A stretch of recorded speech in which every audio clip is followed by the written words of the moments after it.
Since our founding, Intel has been an integrated device manufacturer, or IDM, a semiconductor company that both designs and builds computer chips. IDM 2.0 is our evolution. Here are 3 things to know about Intel's IDM 2.0 strategy.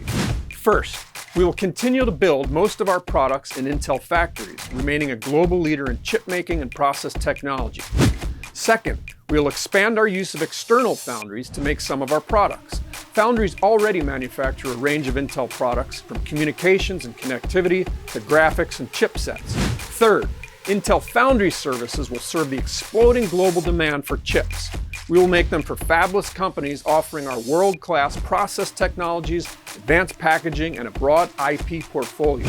CEO Pat Gelsinger says that IDM 2.0 is a powerful and winning strategy that will change the course of our business for the future.